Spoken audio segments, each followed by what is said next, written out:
Good morning, Vietnam. I want to say welcome everyone to the Money Matrix podcast where smart money finds a smarter way. I'm Mayer Dallal, your host. Jason Mantione. Alan Hastings, excited Californian. And as always, J-Rod, the man, the myth, the legend. Yes, sir. So I got one of our subscribers and they said, I just wanted to say thank you. In the beginning, when I first started listening to the podcast, they were pretty boring and you looked uncomfortable. I said, yeah, we were just starting to get in our groove and figure things out. But he said, now I really love it. I look forward to what you guys have to say. I look forward to the point of view from each one of you. So I really want to thank everyone who's listening. And hopefully this provides as much knowledge and power to you as possible, because the more you know, the better it is for everything you do. So that being said, we're going to talk about the one big beautiful bill. Yeah. So there's controversy here because 3 out of 4 have loved the big bill. And one of us, oh, Alan, was that you laughing? Who could that be? Yeah, I wonder. So we're going to break down what changed, what didn't change, and what was supposed to be, and really try to get as granular as we can, apply it back to who our listeners are and what we do. Overall, the bill was 940 pages and it barely passed. It was a 51-50 vote. A lot of the things that were initially proposed, I think someone got pulled back, some things went through. So we're going to really break it down. Alan, why don't you start with what you feel is relevant and important for us, and then we'll go from there. So first things first, lots of numbers, lots of legal jargon, because we're talking about this 900-page bill. It's not going to be all sunshine and rainbows. The first thing that I think is the most important is the tax changes. One of the number one things with Trump's campaign around economics was, I'm going to lower everyone's taxes. And he did that in his first presidency. We got tax cuts across the board and they were going to expire this year. So he not only continued the current tax cuts that he had already implemented, they've been extended, but he added some tax cuts as well for business owners. Specifically, there's a qualified income deduction. Your business income deduction was capped at 20%. Now it's capped at 23%. Sure. It's a pass-through, right? So if you have a corporation or an LLC that's classified as a subchapter S, it's basically pass-through income. So that's the difference, because a C Corp now isn't really as advantageous because you get more through the S pass-through. Go ahead. I'm sorry about that. I just wanted to point that out. Thank you. No, anytime you want to jump in and clarify, that's perfect. So basically that pass-through income could get an income deduction of 20%. Now it's been capped at 23%, giving you slightly less taxes. This is basically removing an expiration date there was already modifications in place in the previous tax bills, but now there's no expiration date. Like instead of Trump's taxes that he put in 2016 expiring, now they're permanent, right? So that big, beautiful bill tax pass-through, I got an example for you, for instance. Under the current law, if you were passing through $200,000, your 20% tax deduction would be $40,000. So under the new one, that same $200,000 in income, your deduction is $46,000. So you're saving that extra $6,000 per year. Business owners will be able to benefit a lot from this. If you structure your property portfolios in LLCs, you might want to consider now structuring in through an S Corp. In my opinion, that would be the thing that you're missing the most, which is really impactful. So if you're at that highest bracket called 37%, your effective tax bracket now, in essence, is about 28.49% with that extra 3%. It helps you because now it's a pass-through that you can now take where you're going from 37 to 28%. So it's almost 10% that you're picking up on that gain, which is impactful. If you talk about it, it's on $500,000, you're talking about a $50,000 swing. Huge on that. So that's something that's important that, Alan, I think you should be happy with, right? Yeah. As someone benefits. Yeah. So far, that's a thumbs up for the bill. We have a thumbs up so far. Okay, Tax good. cuts, listen, I'm actually for tax cuts, believe it or not. All right. Next. Who's going next? All right. Talking about the effective tax rate would drop from 29.6 to 28.5, a reduction, about 1.1 percentage points, right? The additional benefit is going to be about $15,000 in deduction of your marginal tax. Can you break down that jargon the way I said it? Now, ultimately, you're effectively saving more money. But really what I wanted you to get into is the Social Security, because that's a big thing. This past weekend, I was talking to my mom and we had a couple of her friends over, and Jason's mom actually too. She said, I'm so happy I'm not paying taxes on my Social Security. But it's really not fully that. Am I correct? No, you're correct. So it includes a new $6,000 per person standard tax deduction for individuals 65 or older. That's going to be applying the tax years 25 through 2028. The So phase that out wasn't, so basically they can deduct $6,000. So they're not Right. fully tax deductible. I guess if you're making a lot of money, this applies to you or doesn't. Who does this really help and who does this not so much help? Well, it really helps the people that are 65 and older because they get to write off an additional $6,000. You're talking about people with their medical prescriptions, cost of living, being able to have a better life versus a lot of these people are on fixed income at that point in their life, right? So having any kind of $6,000, that's got to be a huge bonus. Don't you agree? I Absolutely. do. So, Alan, you're the math guy. So go into the math and the numbers with this so you can break it down. Is that you or Jason's section that had the math on it? Yeah. The Social Security That would math. definitely. You guys are all over mine. One thing to note too, not only is that standard tax reduction added, but it's only going to be for the next 3 years of the Trump presidency. It's not a permanent addition Yep. to the tax. So you A can little sleep at disappointing night. there, but you have 3 years to take advantage of that extra $6,000. No, but even if you look at it, it still helps. It's something better than nothing, especially for those people not making a ton of money. So every dollar counts when they look at that.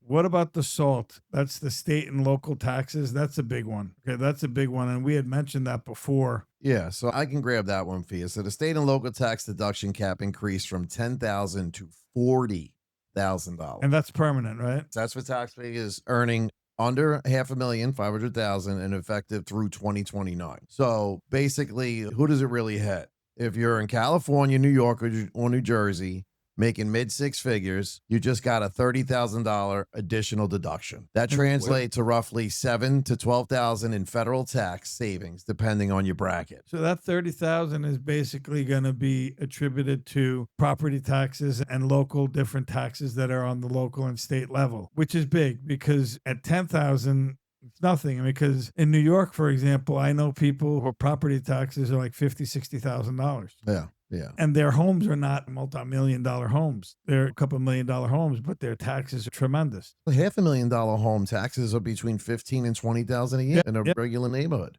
Yeah, my in-laws pay their tax right when they sold their home. The new buyers, they had a $15,000 taxes on a $600,000 purchase. And the property was tiny. Yeah. Yep.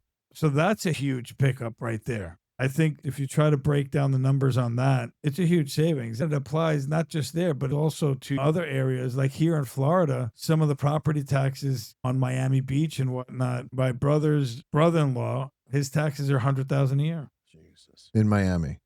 How many properties is that? On one. It's on the water. That's Let me ask a hard question so people that watch this can understand. Where's the gap money going to come from to help cover all these tax breaks? Is it coming from the federal government? Is it leading into the tariffs? Are the tariffs starting to pay to a point where we can make these kinds of tax breaks for our people? I worry sometimes that we'll get these breaks, but then we're not going to be, where are they going to get the money from? I want free healthcare for everybody, but where's the money going to come from? People still got to get paid. Well, that's So- where the downside is, and that's where Elon Musk had such a big problem with this bill because the cost to the deficit is somewhere around $3.4 trillion. Estimate as low as $2 trillion and some are as high as $6 trillion. We So won't know. take an average of $3 trillion. So that's where it's going, right? The state and local governments, they're still charging the tax. So they're not getting affected by that SALT pickup. It's the actual taxpayer that's getting it, which is the government ultimately that's taking in less money because you have a deduction. So the United States as a whole is dealing with that. And that's why you have some people that are really against it because where is the money coming from? Now, on the offset, what people are saying is the tariff money is going to help and they're going to offset that. And no one really knows because there are numbers that you hear, oh, yeah, we're getting billions a day coming in from the tariffs. But you Right. really don't know to what extent. Right now, Trump all of a sudden went off the charts and said, all right, Brazil is 50% tax. Some people say, oh, because they were dealing with the Chinese in secret. Other people say because they're really hurting the previous president and Trump is friends with him.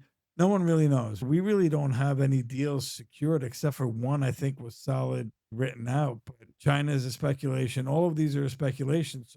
Again, we don't know. But getting back to the big bill, because I think it's still super important sorry. to stay on track. No, but that's a great question. There was a whole big thing on no one's going to get taxed on tips, and tips is great. So That pushed through, right? but now if you look at it, it didn't fully go through. There were some caveats to that, right? In terms of how much it eliminated the federal taxes on qualified tips for up to 25,000 and qualified overtime for up to 12,500. Okay, that's through 2028. But who's qualified now? This is where the gray comes in and no one really knows. Is DoorDash, Uber, taxi driver, all of these people, are they qualified or unqualified? Furthermore, accounting that has to go with it is going to be a nightmare because ADP and all of the paychecks have to provide an accounting system that actually makes sense. Going into 2026, they have to be able to quantify what's taxable, what's not taxable, what's qualified, what's not qualified. Who definitely qualifies are restaurant servers, bartenders, hosts, etc., hotel staff,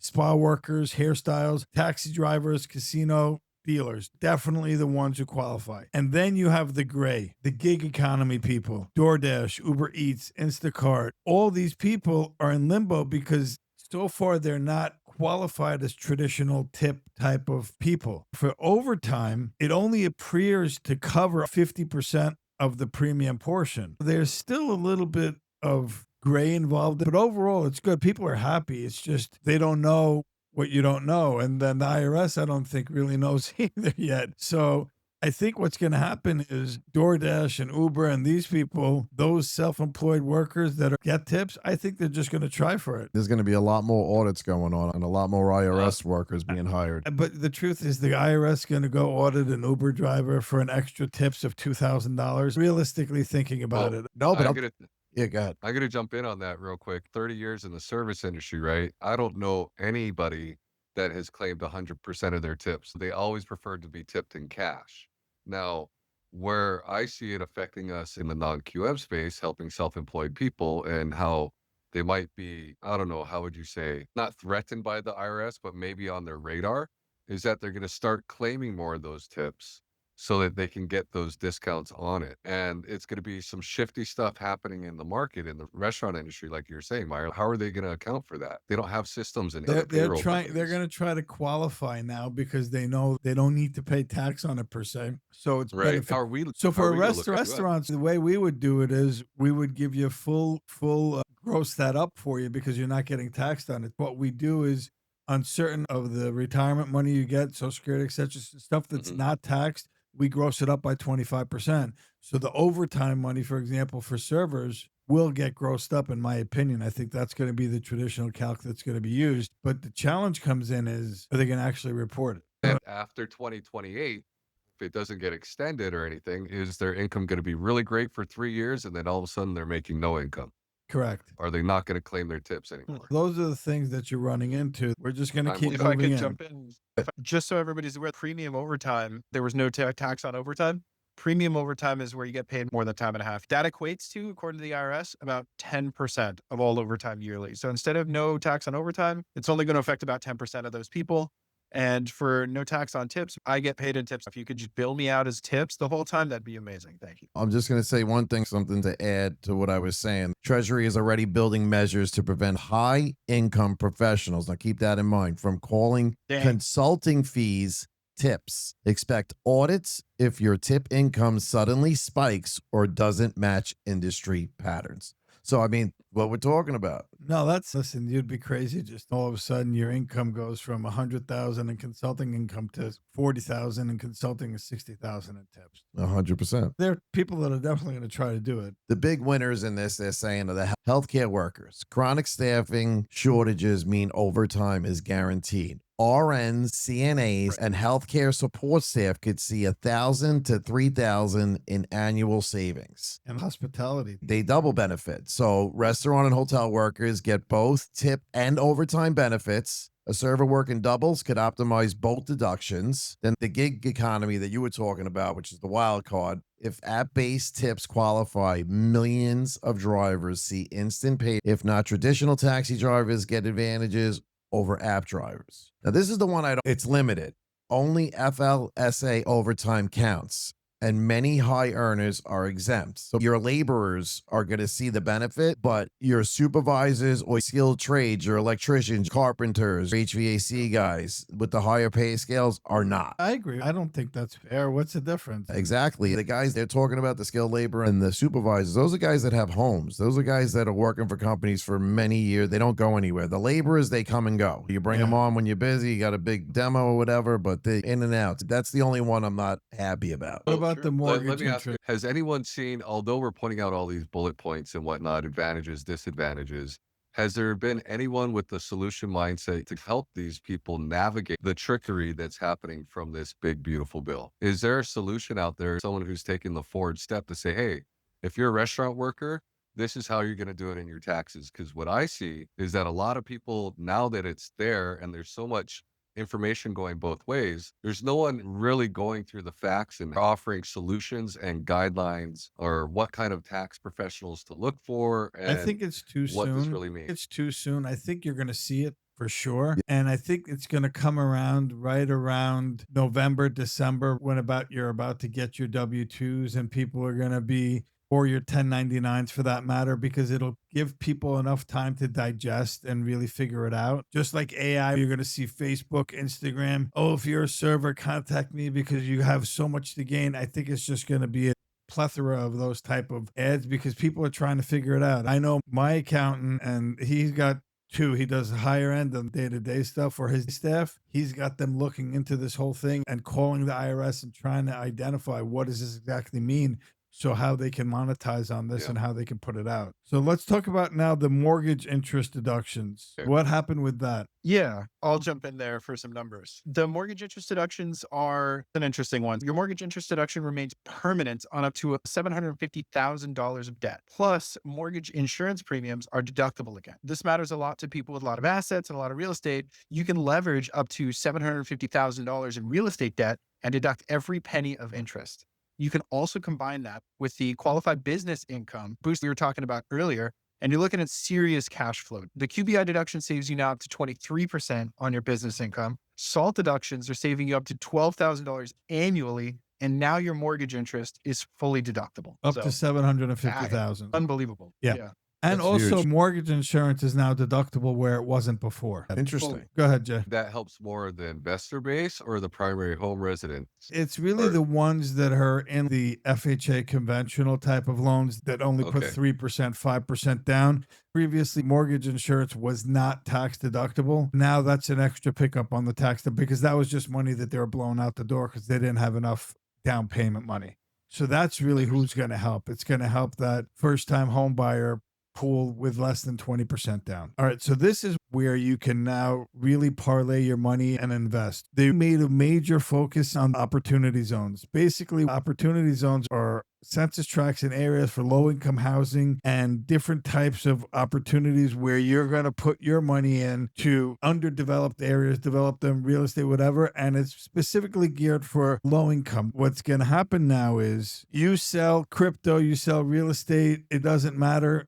If you go into an opportunity zone, there's no capital gains tax until you sell your opportunity zone investment or December 1st of 2033. So if you hold that investment for 8 years, you have no tax at all on whatever gain you made. After 5 years, your cost basis increases by 10%, and in rural areas as much as 30%. So if you bought something for $1 million, in 5 years, they allow your cost basis to go to $1.1 million. So effectively, you pick up $100,000. So if you sell for $2 million, your cost basis is now 1.1, which is a net gain of 900 versus $1 million. And then the third thing is after 10 years, it eliminates all future gains on your opportunity zone are completely eliminated. So if you hold that opportunity zone project for 10 years, it's completely done, any type of tax implications at all. So now the program is now permanent with the rolling 10-year cycles. So no more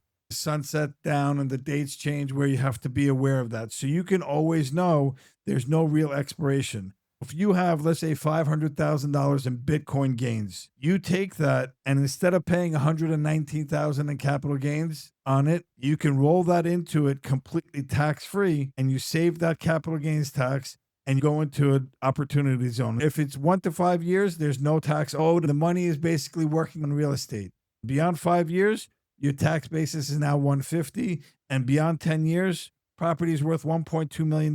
You sell it, there's no capital gains tax. That's incredible. That's really big. More and more people are going to start looking at these opportunity zones, and they're going to become more readily available, in my opinion, because now people are going to just plow that money into it. Why not? So it effectively makes it easier than a 1031 exchange. So for the people that might not be all the way up on what opportunity zones are, what would be an opportunity zone? If you Okay. go into a situation where you know that you're providing affordable housing, low income housing, those are one of the biggest opportunity zone availabilities. Okay. If you go into rural areas, communities with lower than 50,000 people, those are considered opportunity zones because by what you're providing, you're creating opportunity. Opportunity zones are going to eventually become higher appreciating assets where you're not just sitting in it just to defer taxes. The goal is to get enough people in it by providing these incentives. Now that they don't really have a sundown policy, it's just going to make it more effective where if you have an exchange of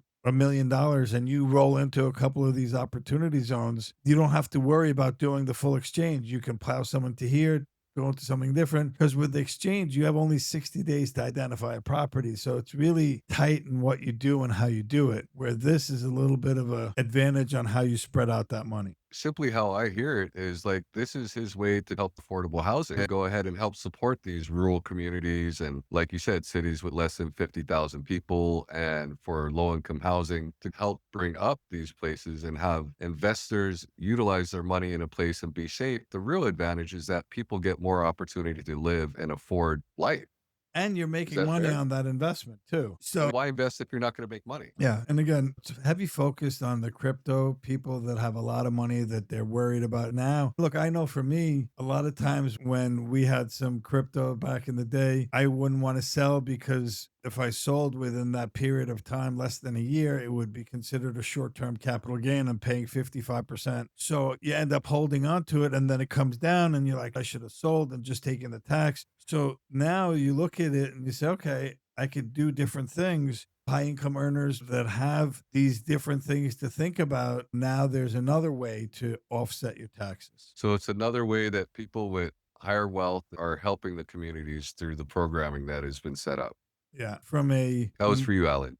From a numbers perspective, Alan, there was $100 billion invested in opportunity zones since 2017. And that's only about 1/3 of the zone. There's 2/3 still available for people to invest in. And there's going to be a lot of money flowing into that. So in reality, this was a system that was already set up in there, but they just removed the time limits on it, is what you're Correct. saying. Correct.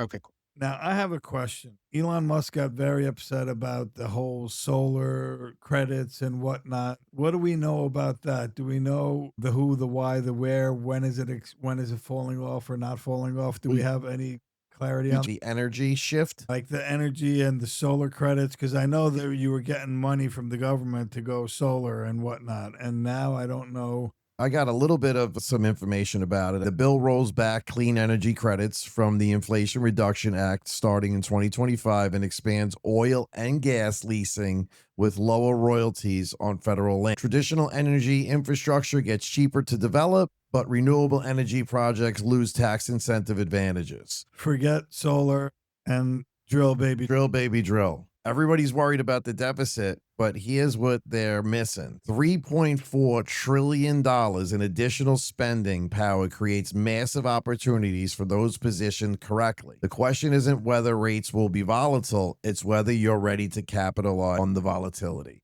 And I think that's, you were just talking and touching on that. It's where what you're going to do with these tax breaks and where you're going to put the money to work and what are you going to do about it. That's what it comes down to. Yeah. Ultimately, we can go back and forth. We've been talking for over 30 minutes. I just want to wrap it up and say there's so much to it, but at the end of the day, there's pros and cons in everything you do, right? For some people, it's going to be a home run. Other people, it's going to be an eh. At least you have an idea of what to do. Some people are going to take this and say, okay, it was good to learn. Other people are going to say, you know what? I'm really going to look into this opportunity zone stuff. Am I positioned properly? Should I be in the S Corp type of realm? What should I do and how I should do it? And that's really what this is about. It's to prompt you to think and to say, hey, this is what I need to do to make sure I'm ahead of the curve. And I think that's really what it comes down to. Is that fair to say, gentlemen? Yeah, that's very Yep. fair. 100%.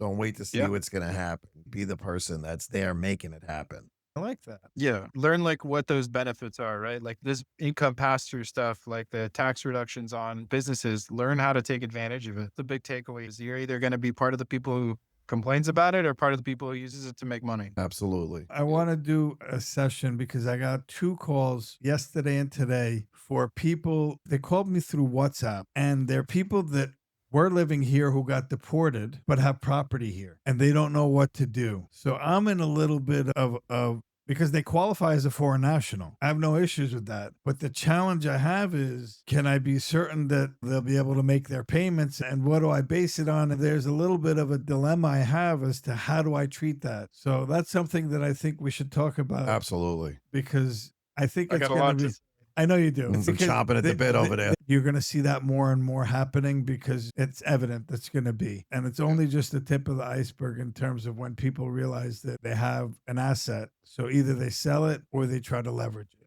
Anyways, thank you all. I appreciate it. God bless. And on to the next one. So, Jamie, we're going to have to do the research and make sure we can come up with a good episode for that. He'll be ready. A lot to say. Thank you all. God Thank bless. All right. Bye-bye. Take care. All the way up. Sir.